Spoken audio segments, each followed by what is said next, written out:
Today's question is, which way should I run my flooring for my install? So there's definitely different ways to look at this and different ways to think about this.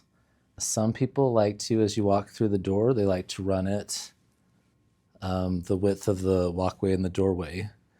Some people like to, if they go into a doorway and then you have a kitchen where you're sitting in the family room, they want to look and they want to see the flooring running with their eye that way into the kitchen. There's really not any right or wrong way to do it, other than if you don't have a preference, they do recommend that you run your flooring perpendicular to your floor joists.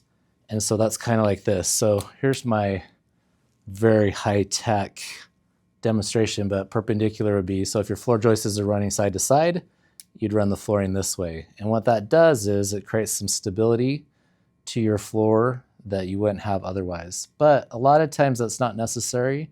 And so it's just a personal preference. I know you'll see on the internet and things that people say you have to run it this way. It really is just a personal preference. But if you have any questions on that, when we come out to your home based on the flooring that you picked and what you're trying to do, we'll run through that with you and we'll figure out what makes the most sense for your flooring in your house and your situation. So again, if you have any questions, please reach out to the store. We'd love to help you. Thanks so much.